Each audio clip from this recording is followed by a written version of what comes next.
All right, everyone. We might kick off. Good afternoon and welcome. My name is Brooke, and I am the senior digital communications organizer at the LGEA. Thank you for joining us to celebrate International Women's Day, and the incredible women that work across local government. Before we begin, I would just like to acknowledge the traditional custodians of the land and which we all meet on today. I'm joining from Fitzroy in Melbourne, on the lands of the Wurundjeri people of the Kulin Nation. I pay my respects to their elders, past and present. I also extend that respect to any Aboriginal and Torres Strait Islander people joining us today. Be great if you could pop into the chat where you're dialing in from.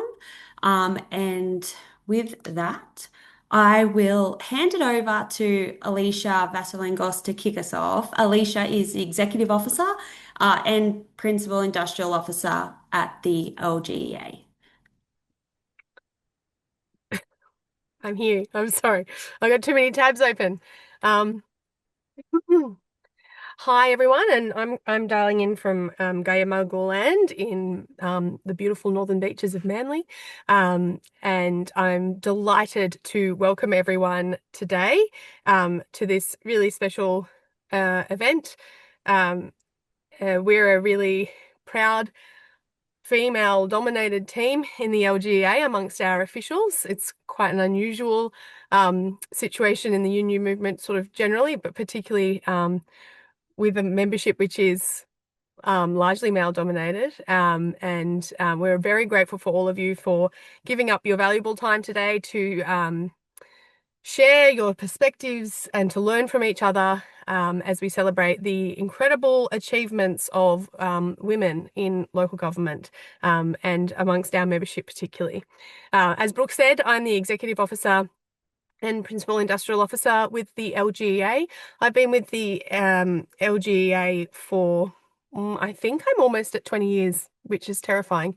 So I started at the LGEA as a fresh-faced 20-year-old coming home after a stint in living in Japan after finishing my undergraduate degree. And in my time with the union, I've held several different roles, and I now find myself in the very, very humbling and privileged position of leading our New South Wales-based union, and also heading up our national local government team for Professionals Australia. In that time, I have done the juggle. I've gotten married. I've had two little people who keep me very busy, although slightly bigger now. I have a 13-year-old and a 10-year-old, and I've many, many times been, in fact, almost all meetings, I am the only female in the room. So I wear that badge with pride. I'm incredibly proud to have a role as a leader as a female in this space. And I'm proud of the work that we do in trying to raise the voices and the platforms of our wonderful female members and the things that we all achieve across our various roles, often wearing several different hats. The LGEA is the Local Government Engineers Association. We are a New South Wales registered union and also a division of Professionals Australia, which is our national union. We represent local government engineers, technical professionals, and other professionals in local government. And we are currently at almost our highest membership, second highest, certainly highest since 2017. So we are growing, and we're really proud of the work that we do to make the working lives of engineering professionals and technical professionals across local government better every day. So with all of that said, we're delighted to have a really great, diverse group of women to talk to you all today about their experiences working across local government. We're first going to go to Linda Scott. Are you on now, Linda? I think I saw your name pop up. Can you? I am. Can you hear me? Hello. Hello. Thank you so much for joining us. So So lovely to be here. we're very, very grateful for you taking out the time dialing in from all the way overseas to share your wisdom and knowledge with us today. So for our attendees, Linda serves as the chair of Care Super and is a member representative director nominated by Unions New South Wales. It's a very, very long bio. She's an experienced chair and board director. Linda's also a chair and commissioner of the New South Wales Local Government Grants Commission, and also a member of the director nomination committee of IFM Investors. Linda is also a chair of the Alcohol and Drug Foundation, Australia's leading organisation committed to preventing and minimising the harm caused by alcohol and other drugs, a director of the Powerhouse, the largest museum group in Australia, and a director of the Industry, Innovation and Science Australia. Linda formerly served as the elected president of the Australian Local Government Association, attending national cabinet and a wide variety of ministerial councils alongside the Prime Minister, premiers and chief ministers and a range of state and territory ministers. She was the first woman elected as president of Local Government New South Wales, who we're bargaining with at the moment for the state award. Collectively, in these leadership roles, she has secured more than $25 billion for Australia's 537 local governments. Linda has served as the City of Sydney's Deputy Lord Mayor and a councillor and on a range of other boards and task forces, including the Commonwealth Government's Regional Banking Task Force, CSIRO's External Advisory Group on Ending Plastic Waste, and the New South Wales Environmental Trust. She brings an in-depth knowledge of culture, governance, strategy, ESG and advocacy, and we are extremely grateful for her time today to share with us some of her learnings from her time in local government. So thank you, Linda, and welcome. Thanks so much, Alicia. It's lovely to be with you all. Just wave if you can't hear me. I'm so sorry that there is a bit of background noise, but as Alicia currently said, I'm in San Francisco in Silicon Valley. So it's a very appropriate place to be talking to you on International Women's Day about STEM and engineering and all the incredible work that you all do. But it's such a great privilege to be here with you today to celebrate International Women's Day. In the month, I feel like we want to take a month to celebrate women in these professions in particular. And so I'm going to claim the month, but it's great to be with you for this event. I am normally from Sydney, so I do also just want to acknowledge that normally I'm lucky enough to live and work on the lands of the Gadigal people of the Eora Nation, and I pay my respects to elders past and present, but thanks for all the people in the comments acknowledging their country too, and lovely to see where you all are from.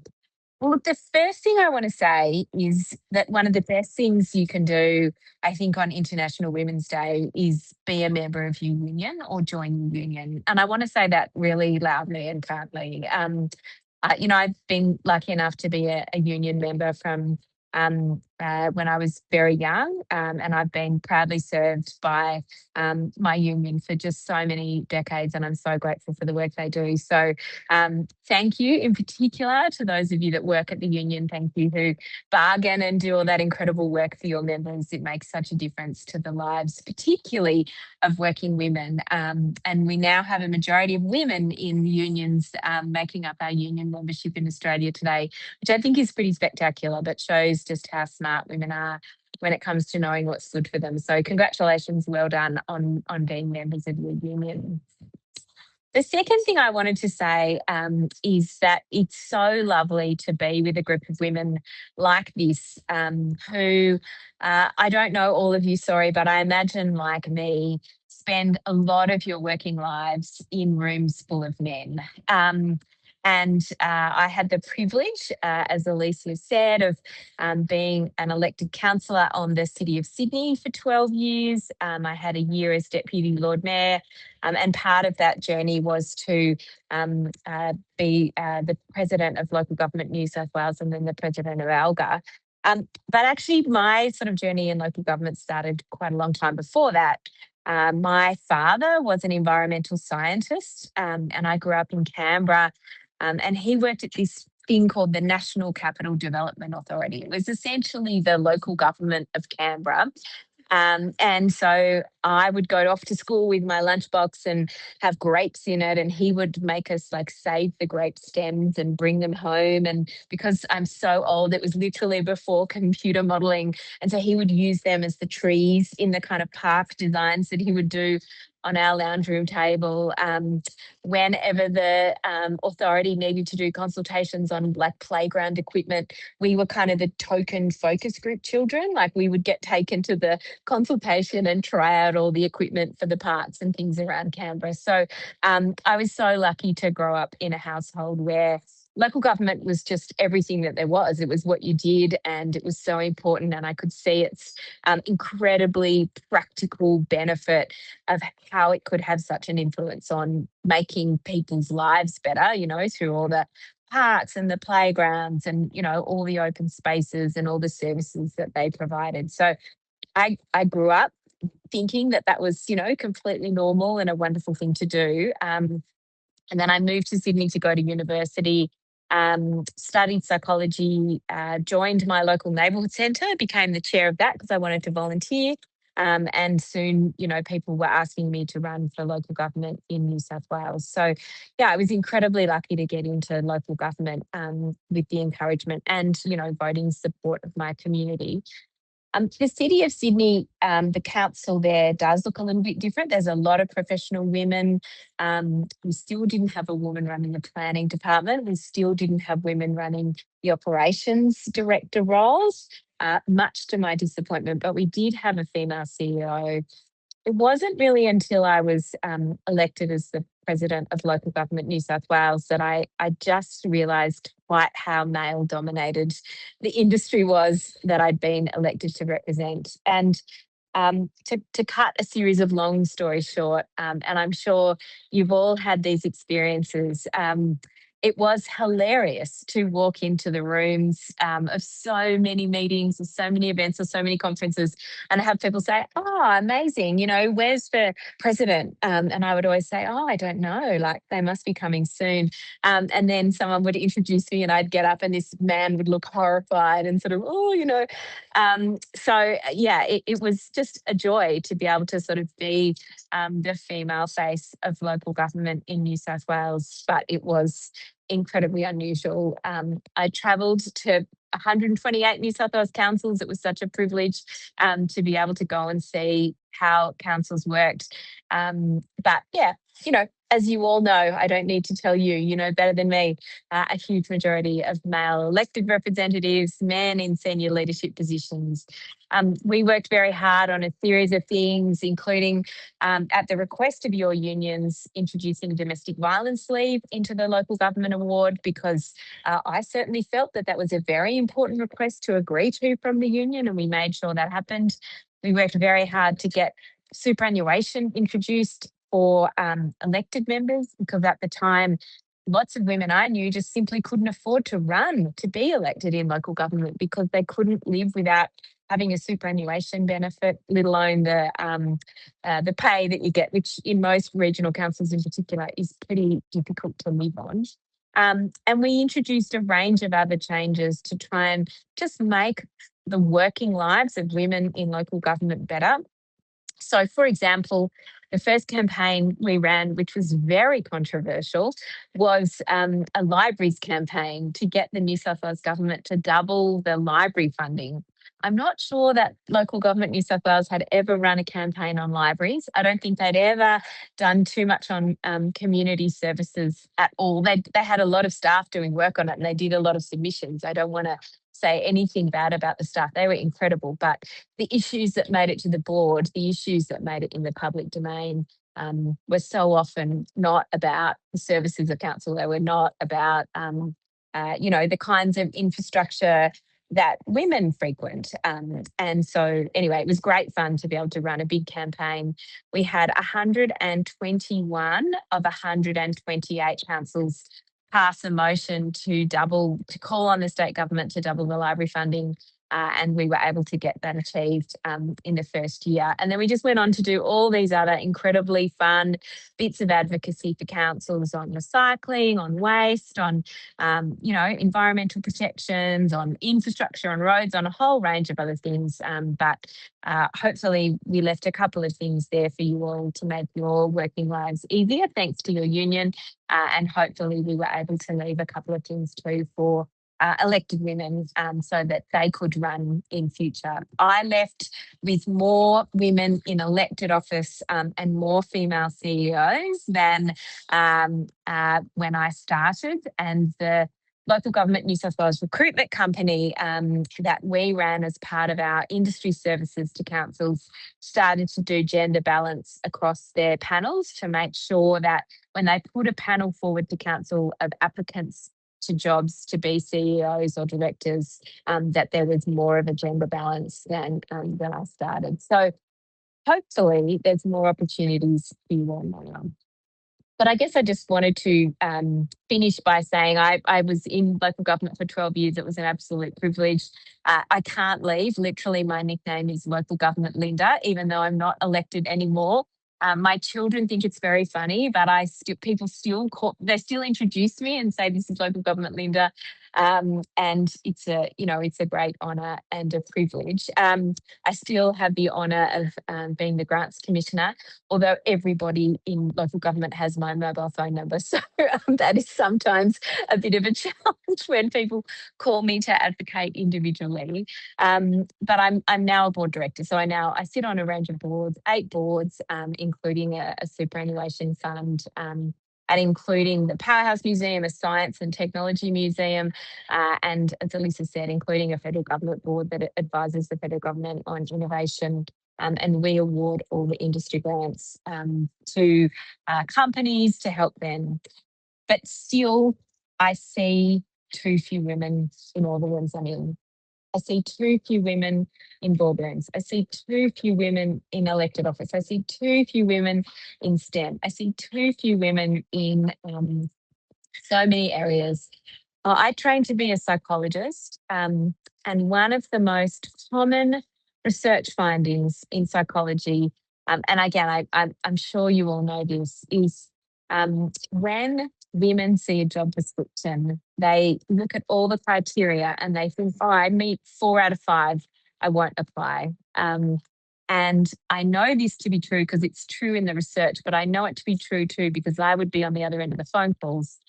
Men see 5 criteria and they think, oh, I meet one of those, I'm definitely going to apply for that job. And then they would call me to ask me to be a reference for them in local government. So I want to tell you that if there's one thing you can do this year between this International Women's Day and next, is to just do something that you're sure you'll fail in. I left local government. I applied for a bunch of jobs as board directors. I didn't think I'd get a bunch of them. I didn't get a bunch of them.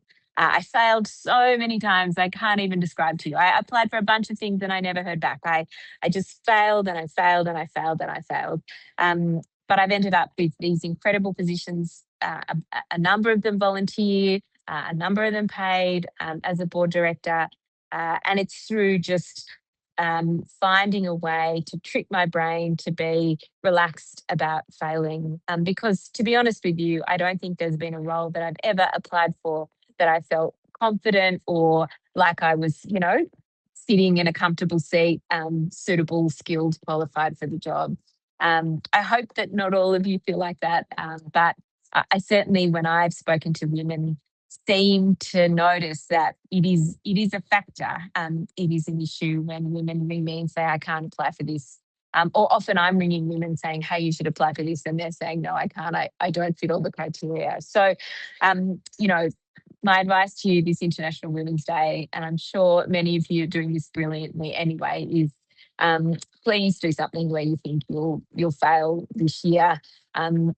Sometimes you will, and it's perfectly okay, but sometimes you'll surprise yourself and you'll be doing the person whose job you're applying for a big favour, because actually women are so qualified, they're so skilled, they're so brilliant, they make incredible people to work with. particularly in your profession. We have shortages. We need all your skills and abilities.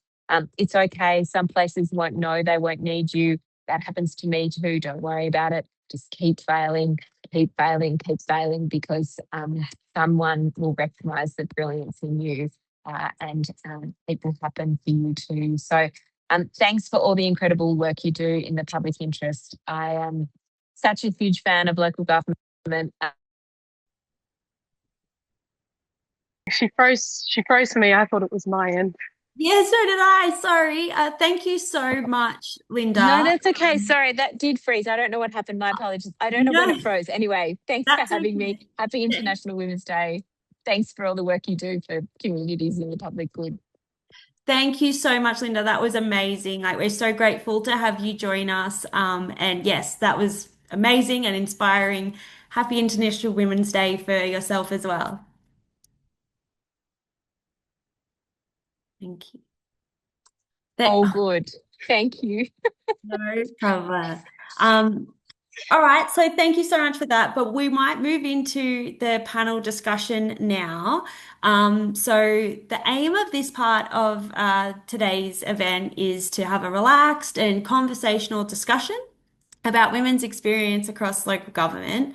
Um, as I said, we'd love this to be an open conversation. So if anything comes up, please feel free to ask a question, either raise your hand or pop it in the chat. We will have time for questions at the end, as well. But, if there's a burning desire, just let us know and we will definitely take the question. So, thank you so much. We've got a great panel to join us today. I'm pleased to introduce you guys to. We have Jenna Dell from Port Stephens Council. We also have Michelle Whitehurst joining us from Sutherland Shire Council, Belinda Fail from Ballina Shire Council, and Kerry Murphy from Coonamble Shire Council. Thank you all so much for joining us today. I think what I'll do is I'd love for you all to briefly introduce yourself, your position at council, and like a short little snapshot of your career in local government. For the sake of just picking someone, Jenna, I might start with you if that's okay. Yeah, that's okay. So I'm Jenna. Um, as Brooke said, I'm from Port Stephens Council. I'm employed as a cadet engineer, so I haven't finished university yet. I'm still studying at Deakin University, which is in Geelong in Victoria. But my role is a great position because it rotates through all the different, I guess, engineering sections within council. So I get exposed to lots of different disciplines inside civil engineering because, as most of us know, it's an extremely broad discipline.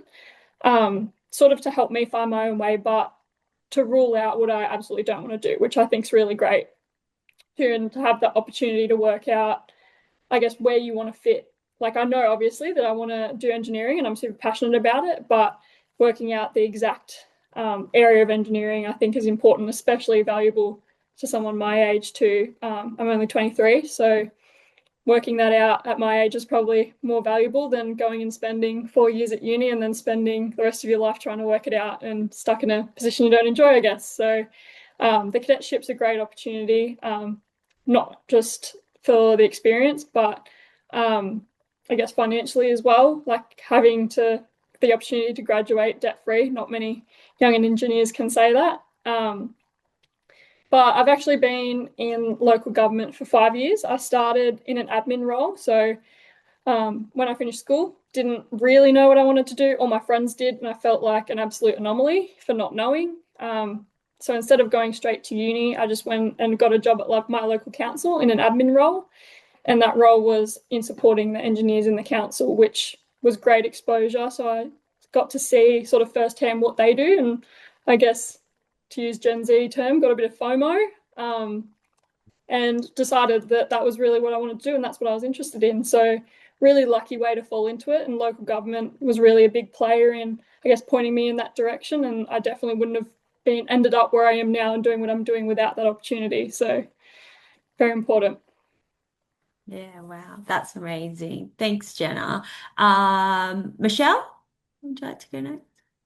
Hi everyone, Michelle Whitehurst. I'm Director of Infrastructure at Sutherland Shire Council, so I'm probably on the other side of the coin from Jenna previously.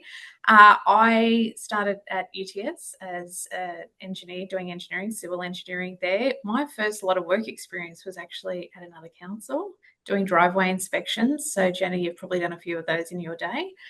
And then that led me into some structural design work before the Sydney Olympics while I was studying, and then into civil construction, which I loved. And obviously graduated after I had my son. It was probably a time where they weren't used to having not only a pregnant project engineer on site, but what do you do with someone that's had a baby afterwards? That was a bit of a complex issue in the early 2000s. So I then moved into Burwood Council in a traffic role there, and then worked my way up within Burwood Council and moved across to Hurstville Council and went into an operational space there. Then we went through council amalgamations, and that resulted in me doing a projects role there until I moved to Sutherland about 6 years ago, Sutherland Council. But I took a bit of a turn and I went into a director of community role, so very different to engineering, for the last 5 years. And the last 12 months here, I've been in the infrastructure role. So as you can see, the local government pathway can take very, very many different turns for engineers, but all of which you're using all those key skills throughout the way. And I think the advantage that we have as women in the engineering space is that we do have that emotional intelligence and we can tap into people's strengths, and have that ability to work with many different teams and diverse communities, just to really bring out the best in our community and in our people as well. Thanks, Michelle. That's great. Who's keen to go next? Belinda? Thanks, Brooke. Yeah, I'm Belinda Fales, so I'm the strategic engineer for a water and wastewater section at Ballantrae Council. Like Michelle, I went to UTS and did a sandwich course. My first local government job was in 1998 as a trainee engineer. It was my first block of work experience. Being in Sydney, growing up in Sydney, I don't think I'd ever been north of Gosford.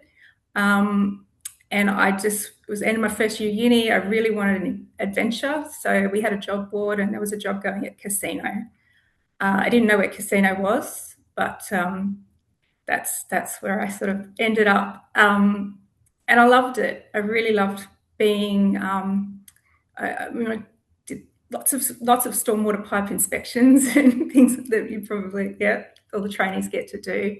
But just the variety of work that you get to do in local government. I went back to uni. I did some work in private, doing civil design. I also did a stint as a financial auditor for Deloitte, which was a great experience. But eventually I left Sydney and moved up north and wanted to go back into engineering. I got a manager role at Rouse County Council, which is Bulk Water Authority, in 2006. So I didn't have a lot of technical experience. I think I'd been working in water, wastewater for maybe 6 months or so. But just the opportunity came up and I really enjoyed that. Moved from section manager up to group manager, and stayed there till about 2016, when I had my second daughter, and the stress and the hours and things just wasn't what I wanted to be doing at that time. So I moved sideways into a technical role. I did that and at Rouse, continued there part-time, and then eventually became a strategic engineer at Ballina. So again, it's quite a technical role. I spent a lot of time doing master plans, contribution plans for growth and development, long-term capital works programs. But I've really enjoyed having the tech. I felt like when I was a manager, I kind of missed out on the opportunity to develop my technical skills. So I've really enjoyed doing it, I guess, a little bit in reverse. That's sort of summary of me. Thanks, Belinda. Kerry? Oh, you're on mute.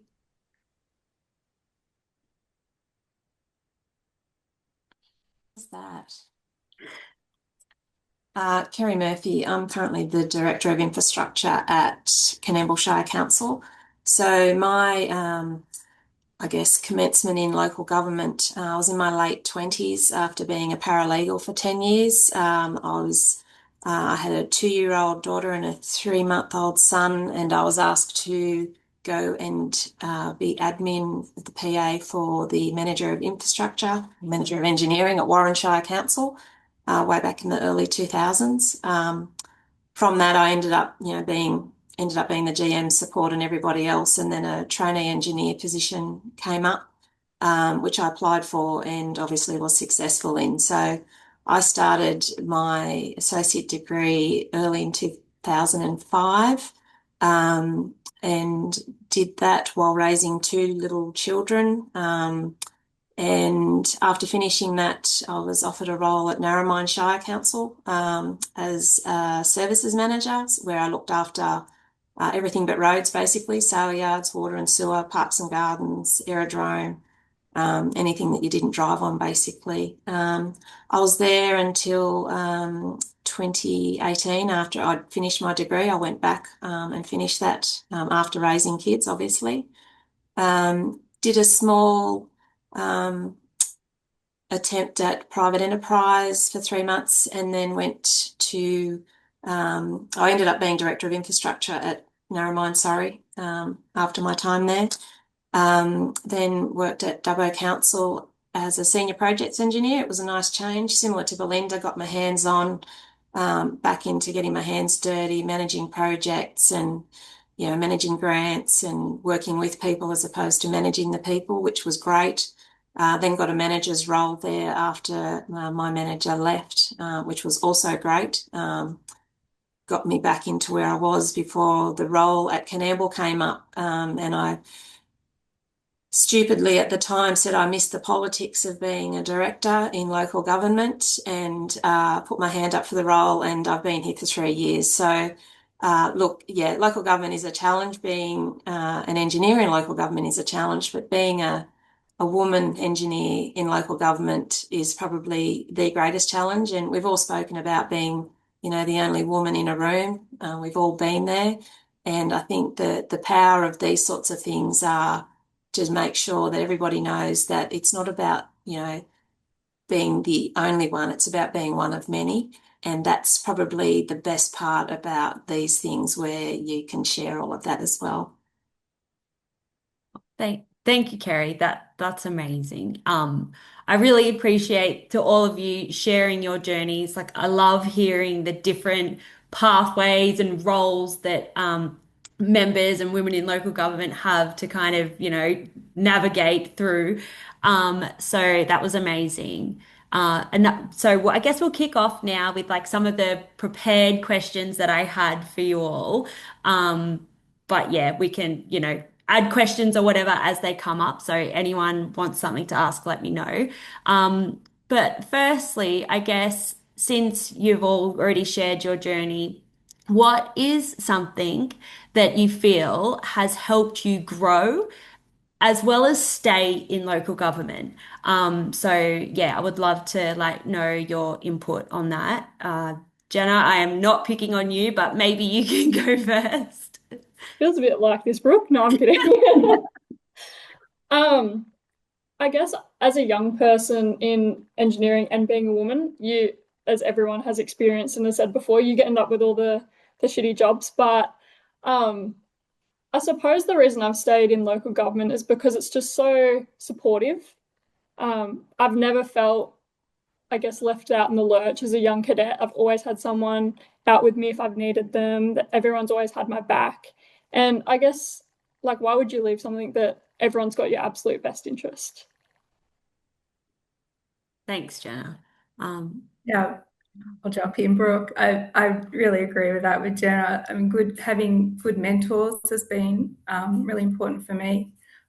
Just having, and not necessarily women mentors too, because let's face it, early in my career there were none in my sort of direct group. but having mentors and also having an award that supports women. The award, I feel that like our local government award has grown with us over the years as women, like you mentioned, domestic violence leave. There's different leave provisions now that just really support women, I think. Yeah. Thank you. Sorry, I'll jump in here too. Just further to what Belinda was saying about mentors, I think that's important because whatever it looks like, and it may not even be in the engineering space, but I've also found that always say yes and work the details out later. I feel like hesitation probably lets the regret creep in, whereas if you just jump in and have a go, further to what Linda was saying, you can only fail, and by that you grow. So I think it's really important to, if you see something that's even vaguely interesting, to just have a go at it, and which is exactly what Jenna's saying. She's working out what she does and equally as important doesn't want to do. And, so she can spend the time on focusing where her energy needs to go. And that's really important as well, to have the opportunities to be able to do that. And I think as an aside, we talk about being, women in the engineering field, and it is a male-dominated career path. But I have to say, I've never once felt that I'm different because I am a woman. I've never been treated differently because I'm a woman. And I've always, I feel, had the respect at the other people at the table because of my opinions and my worth, not because of my gender. And I think that's really important to note as well, that I'm hoping that over time that I guess discrimination that people have dealt with is getting lesser and lesser. And I think that's only going to help women in this career path grow. I'd agree with that, Kerry. You've definitely pointed out something that I've noticed over time in local government, and that is that when you walk into the room, people don't see your gender. I can't think of a time where my position hasn't been respected, either at a colleague level, in a political level, in a council chamber.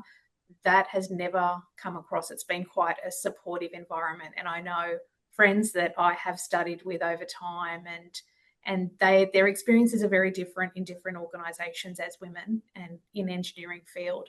But I would have to say that in the local government, family, we are all very respectful, and we know that people have earned their position rather than what their gender is. And Linda was so right earlier when she spoke about putting your hand up for something. We do have a tendency of saying no or coming up with 25 reasons why we can't do something. And then our male counterparts do say, I can do everything. So we are probably very aware of what our limitations are, but we're not afraid to take on a challenge. And I think that is our strength. Amazing. Thanks, Michelle. Okay, we have a question. So I might ask Sally, do you want to ask your question? Thanks. Hi. I hope my microphone's working okay here. But I had a follow-up question for Jenna, because you talked about how your cadetship allows you to rotate through the organisation into different teams. And I wanted to understand and find out what's your feelings about that experience compared to specialising in one area this early in your career.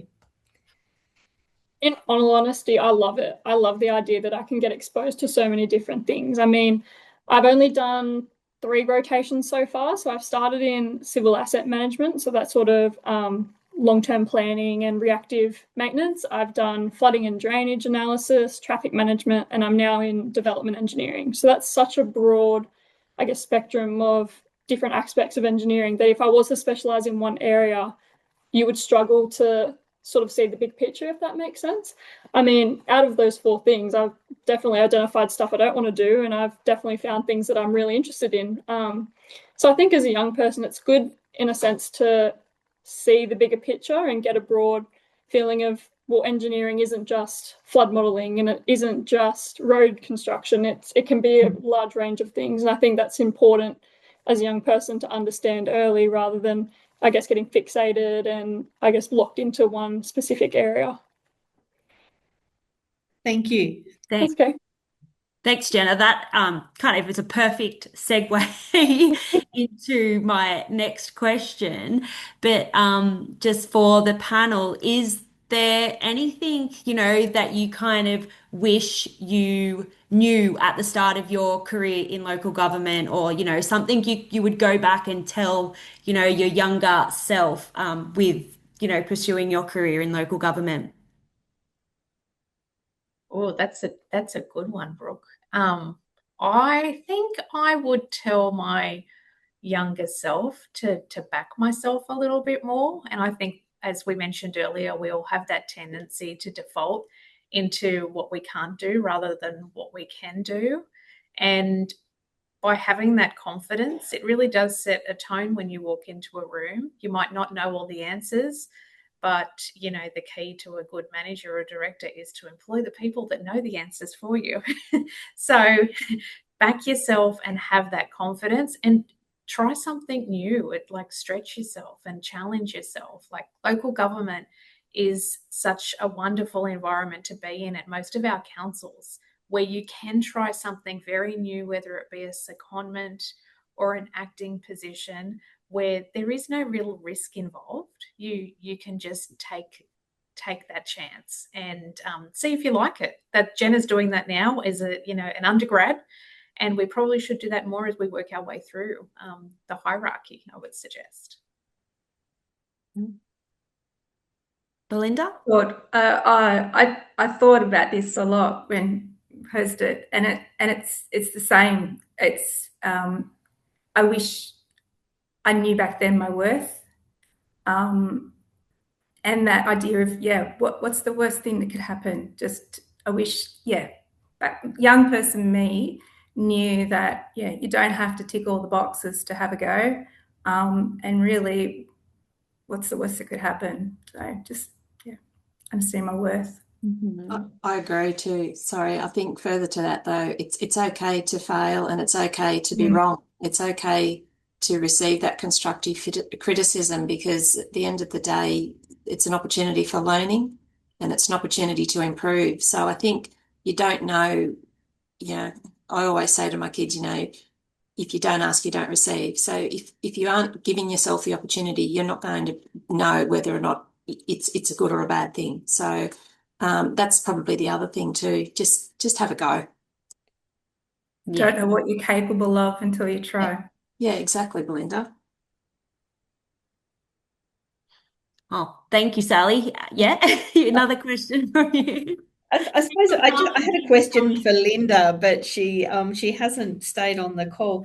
But I wanted to kind of tie that question into what Michelle said about stretching yourself, because it was really impressive to hear how many boards and committees that Linda had served on in so many different roles. And I just wanted to know, does anyone on the panel have advice for where you might look for those types of opportunities? Because maybe Michelle and Kerry, because you may have been on a few boards and committees as well. Do you have any advice around that? You know what? It's all about networking. Getting on a board or in a volunteer position or helping.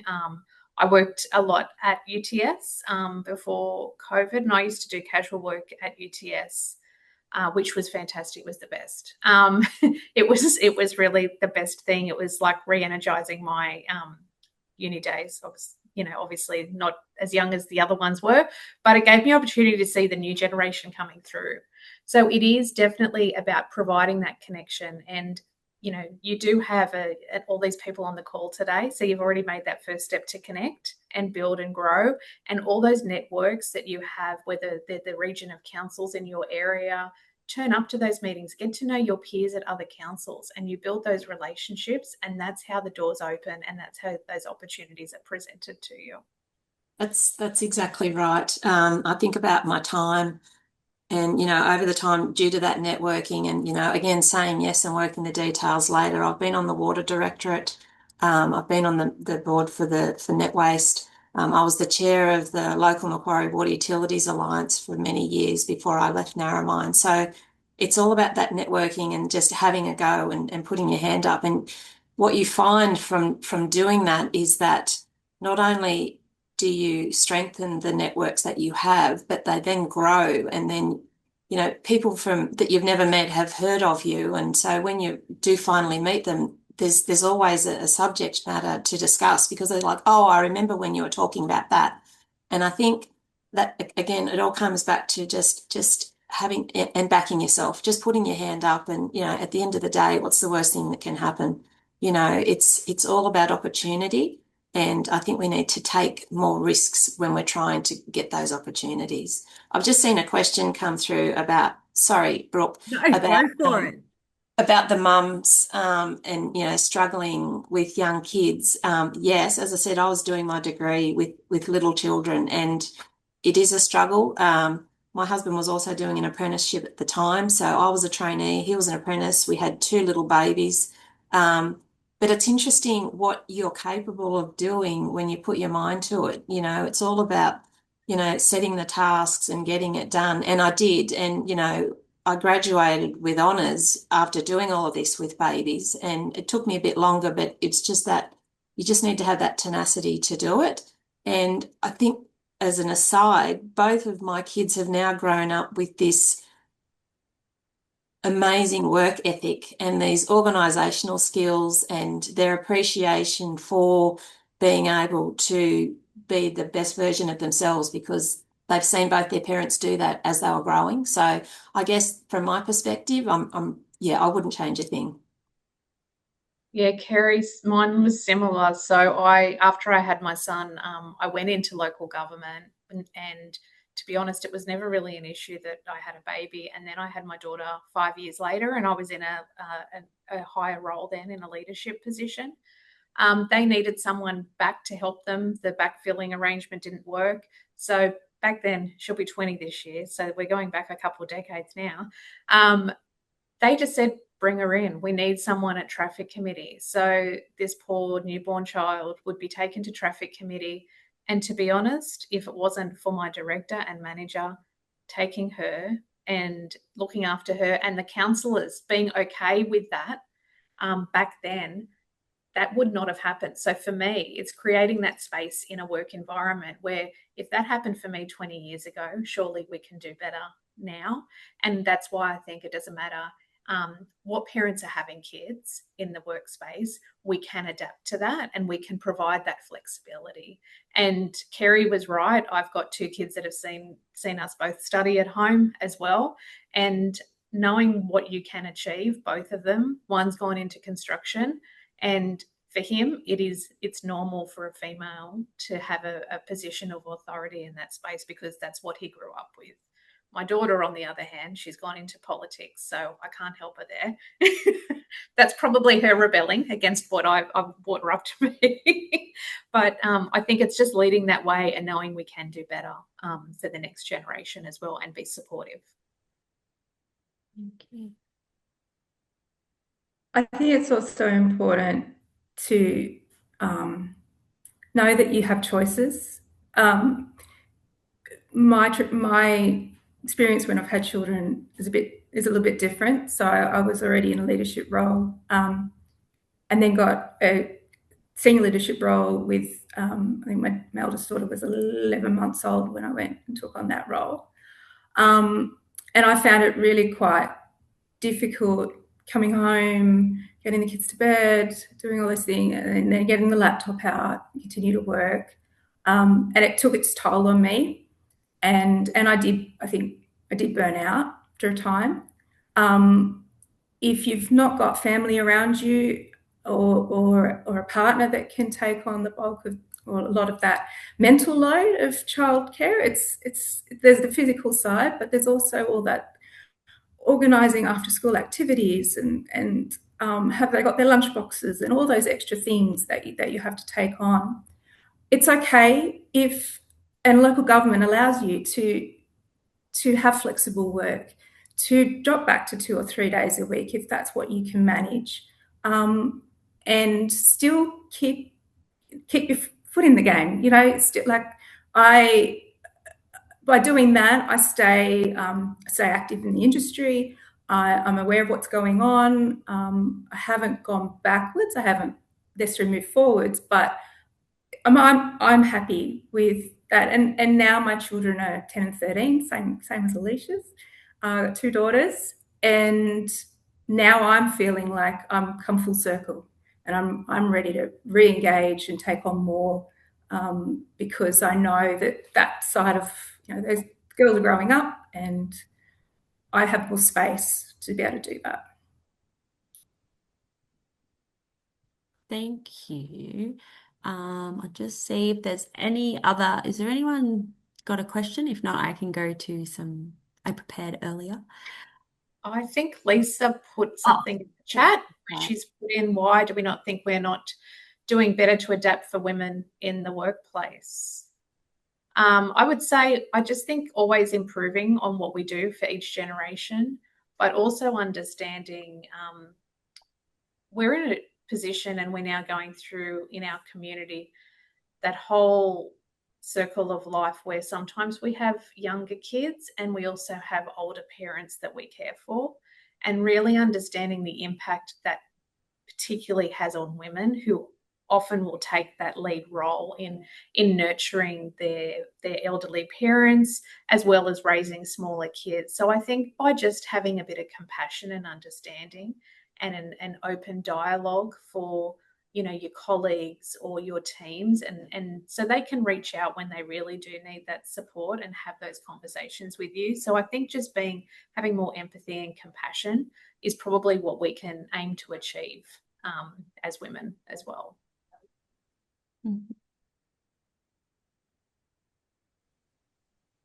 I'm happy to build on that.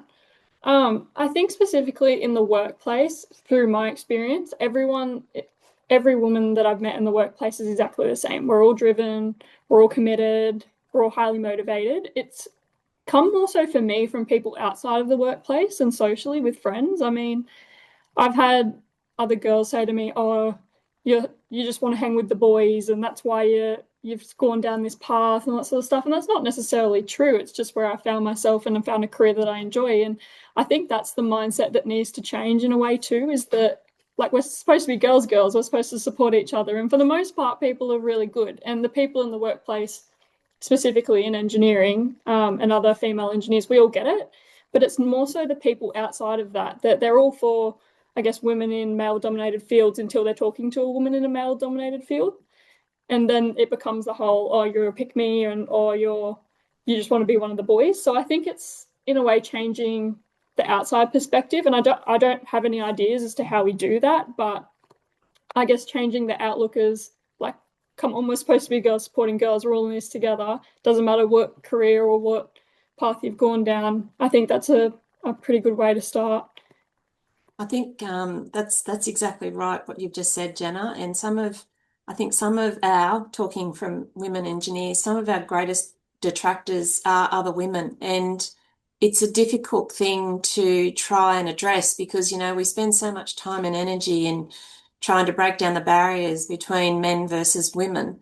But unfortunately, you know, there are those that, you know, call it tall poppy syndrome, jealous, whatever it is. And I agree. I don't know what we do to do that because I think they see, and I agree. I would prefer to work with men any day, not taking anything away from the women that I have in this forum, but some, and I'm not saying anything about these, but some women can be difficult to work with, whereas, you know, some blokes are just, it's just easy. You just get on with it. You all just want to get the job done. And it is difficult. And I think the women that are those detractors see that. And because they don't understand that, they look at you differently. And it is a struggle and it is difficult to overcome. And I guess that's where it comes back to that resilience and that tenacity that you have and you build in yourself to just think, you know what, I've got a job to do and I'm going to do the best bloody job that I can, irrespective of what anybody thinks about me.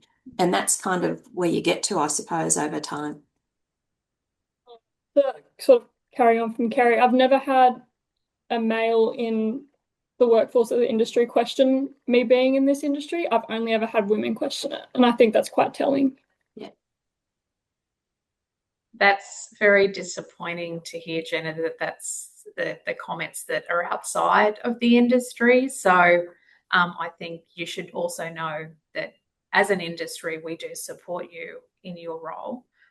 But the fact that there are detractors, hate, people are going to hate regardless. Exactly. And the best thing to do is to react with a positive change and prove people wrong. And just get on with it. 100%. Yeah, definitely. Amazing. That was good. All right. I've got another question. So, what do you think local government, can do to attract more young female workers? I think we have days like today, and we promote all the amazing thing as women in engineering and STEM professionals, and celebrate those fantastic stories of diversity and the pathway that anyone can take within local government. But all the different opportunities, this is the only level of government that you actually get to make an on-ground impact, from the idea through to the planning, to the design and the execution. Other layers of government don't get that privilege, and we should really promote that to get women into the industry.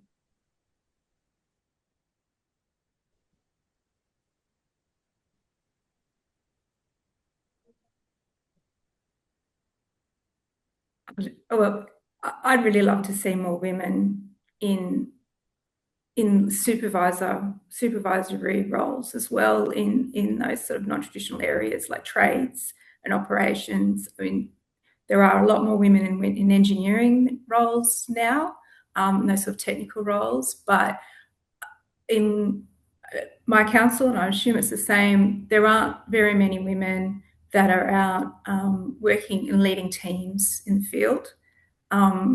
And more opportunities, I think, or policies that encourage more women to get involved in those, women to take on apprenticeships in non-traditional roles. And at Ballina Council, we do have policy to try for gender equality. And I think some education on why that's important would be helpful. There's rumblings about, well, why do you get that? Why don't I get that? And so forth. A lot of men don't understand what gender disparity actually exists still. And probably some education on why we need these policies, why it's good for everyone to have more women in these sorts of roles, I think would be really helpful. Yeah, I guess to build on what Belinda's saying, when I first came into, I guess, local government and was working in that admin role, I was supporting a female director of infrastructure, and she had an engineering degree. And I think seeing her do it was really what made me see that it was achievable, because you really can't be what you can't see. And a lot of people can drive that internally, but a lot of people can't either. They need that role model to say, look, I've done it, you can achieve it. And I think it's up to all of us to sort of put ourselves out there and show to other young girls that are just as confused as what I was when I left school, that this is an opportunity for a career and it can be really fulfilling, and them know that it is an option. Because if you'd asked me what an engineer was when I was graduating year 12, I probably wouldn't have been able to tell you. Like, I had no idea. So I think, yeah, just I guess I don't know that's education per se, but I guess just putting out there and letting it be known that these opportunities do exist for women, especially young women, and that this can be a very fulfilling career if that's what they decide to do. There's no, I guess, real roadblocks, pardon the pun, in construction.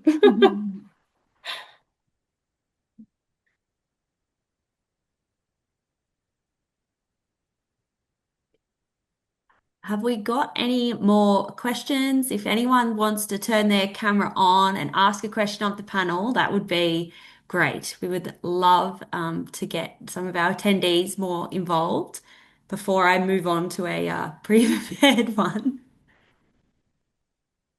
No? Okay.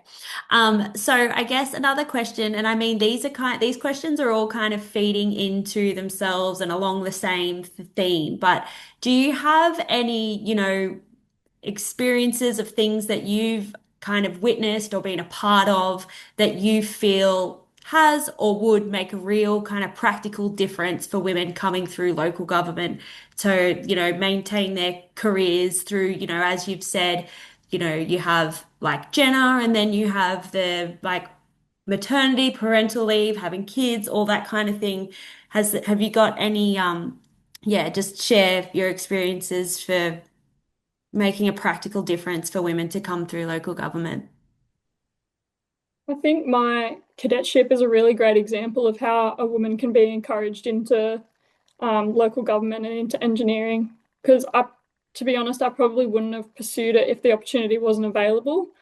Um, like it's a very appealing opportunity, and I think if there were more opportunities and more councils got on board in offering these cadetship positions, and I guess passing their knowledge on to the next generation, that it would entice a lot of people. Like we were saying earlier, a lot of women they'll see a criteria and they go, "Oh, I don't fit that."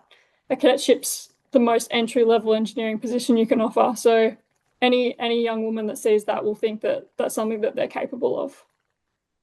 And maybe it comes back to, potentially the way that it's being sold as well. Talking about the cadetships, which is a fantastic opportunity, but how the industry sells those things and those opportunities as well, because sometimes it's just, the boring old, here's a job ad and, this is what we're offering and, blah, blah, blah, boring white noise. And, for the most part, for whatever the reason, I don't know, that I'm an engineer, not a psychologist, but women don't ordinarily kind of look at that just as a run. Oh, there's an engineering opportunity. I'm going to look into it. It's just not, for whatever the reason, is something that happens. And I think, there just needs to be, I suppose, and I don't know how. Again, I've got no solutions today. Sorry, but how do we make it a little bit more sexy so that is something that's kind of like, oh, actually that looks pretty cool, trying to get the word out there that, yeah, it is interesting. It just keeps your mind working. There's never a dull moment working in local government in that engineering space, between water and sewer, just with what I deal with here, roads, just those things alone, that it's challenging and it's interesting, and you get to learn so much on the ground trying to problem solve, because believe me, we have lots of problems here. So it's about applying that as well. But I don't know what the solution is, but I think that's one way that we need to look at how we're actually getting the message out there that engineering isn't just jobs for the boys, it's jobs for everybody. And irrespective of your gender, you either are or you aren't. And that's kind of, I think, where we need to go with it. And, we're pretty cool kind of people. I think other women want to hang out with us too. It is celebrating those stories and really promoting the pathways that people can go down. I know here we've got the cadets, we've got the graduates, we've got undergraduates, trainees, apprentices. We're getting more and more women applying and being successful in those roles. And I think it's really about good storytelling. We're used to just getting the job done. That is our biggest gift as women. We just go in, get the job done, but we also need to start selling ourselves and selling the successes that we do, because if it was a male in this environment, they'd be shouting from the rooftops everything fantastic they've done. We don't do that. So I think it really is, celebrating those stories and all the wins that we've had. I think too, and what makes that difficult, Michelle, is that women, as they are, they're not good at that. They're not good at selling themselves. They're not good at celebrating themselves. They're not good at that whole, I'm good at this kind of thing. And I think that's a part of the struggle that we have here, is that, getting past that and just being that person that is able to do that. And I think that's a struggle in itself, I guess. That can be our stretch target for the next 12 months, Kerry. Yeah, good. Yeah, good. Some time ago, I used to go to schools' career expos like when students in year 11, year 12 with Engineers Australia. That was a really good experience and gave you the opportunity to practice your skills at selling yourself, selling your career. I haven't seen that sort of happening as much anymore. I don't know if any of you have those sorts of things still in your area or participate in anything like that. Yeah, But, Lindo here, we've got like skills and school leaver expos, and that's where we've got all our apprentices and trainees and undergraduates from. So we're lucky in that aspect. I think that's something that we probably need to try, and that's good for regional areas too, because you don't necessarily have the universities and things close by. So don't necessarily know what the options are available. Amazing. Thank you. Thank you so much. Is there any other questions? Like I feel like all of the questions that I've had prepared were answered. So we do have time if anyone has any other questions, to let us know. Pop your hand up.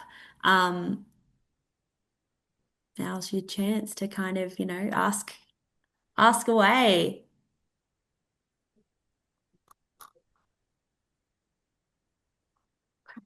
I have one. Excuse me, my laptop died. Um, but my question is, what do the panel think that the industry could do better for women in terms of working conditions? I'm deep in award negotiations at the moment. My head's right there.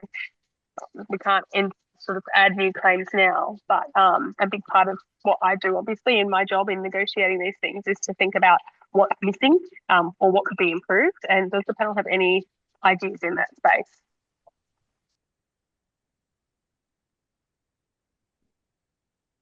I would say for that one, I think the award provisions are they really do support women returning into the workforce. I think rather than being in the award, it's more on the employer to really understand what is required to ensure they get the best out of that person when they return to the workplace.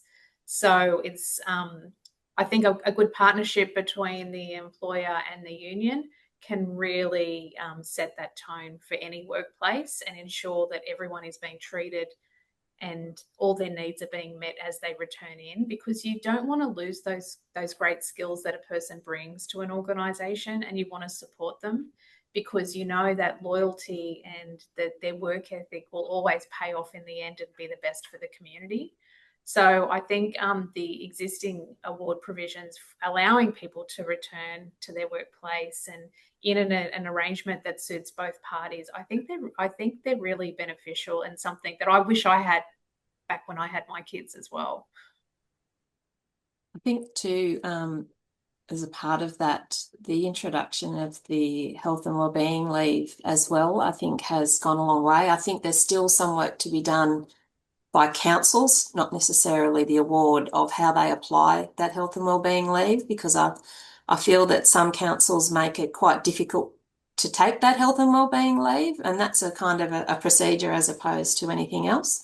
So I think that while it is fantastic, I think probably, as I said, some more work internally at councils needs to be done, not necessarily the industry, but local government, of how that's applied individually to each council. To have to supply bloody leave forms and certificates and evidence and 2 weeks in advance, and it's a lot. When you need a health and wellbeing day, you need it sometimes there and then, and I'm guessing that that's the intent of that provision in the award. And I think it's probably taken out of context. So yeah, definitely some more work done on that. Watch this space. Hopefully I have something to report on that in the next couple of weeks. Alicia, with gusto. Very good. Sally? I actually don't have any more questions, but I wanted to thank all the panel members for participating today, and just wanted to say how much I appreciate your wide range of experience. We appreciate your questions, Sally. Thank Thank you. you. Call me Dorothy Dixer. Thanks, Sally. Thank you. Look, there is one more question in the chat from Lisa. It says, are there any statistics on women in engineers who have left the profession? Now, I know we do have statistics, but I do not know them off the top of my head right this moment. If any of you do have anything for that, please respond. Oh, I would, you know what? I can only go from my uni days and my friends at uni, my female friends at uni. And I think there was only five of us, mind you, at the time.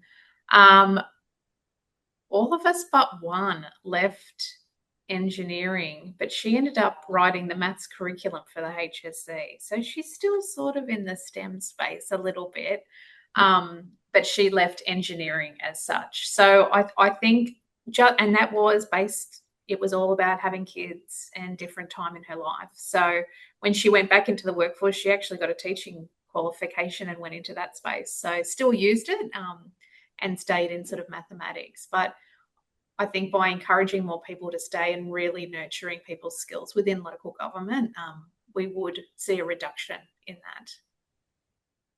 that. Thank you. Thanks, Michelle. So thank you so much to you all for participating and sharing your stories and experiences. Like, I know I've gotten a lot out of today. So, I just thank you so much for being involved in this event today. If you do have any, closing comments or whatever, feel free. But yeah, we can wrap it up here. I know we have a lot of, busy members and attendees who have to probably run off to meetings. So yeah, just if there is anything you'd like to say before we wrap up, yeah, feel free. Oh, thank you for having me. Yeah, Thanks. I agree. This has been good. Yeah. And thanks, everyone. And feel free to connect on LinkedIn if you've got any questions outside of this session. Happy to chat to anyone offline. Thanks, Michelle. I think I want to thank the panel so much for giving up your lunch break today to share your insights and your time. And it's already got me thinking about what more we can do to keep our members, our female members, connected in this space, and maybe provide some mentoring and connection opportunities, particularly for those who might be not surrounded by many female colleagues in their own workplace. But thank you again. This has been really, really wonderful. And thank you to Brooke for putting it all together. Thank you, Brooke. Thank you so much. Yeah, thank you.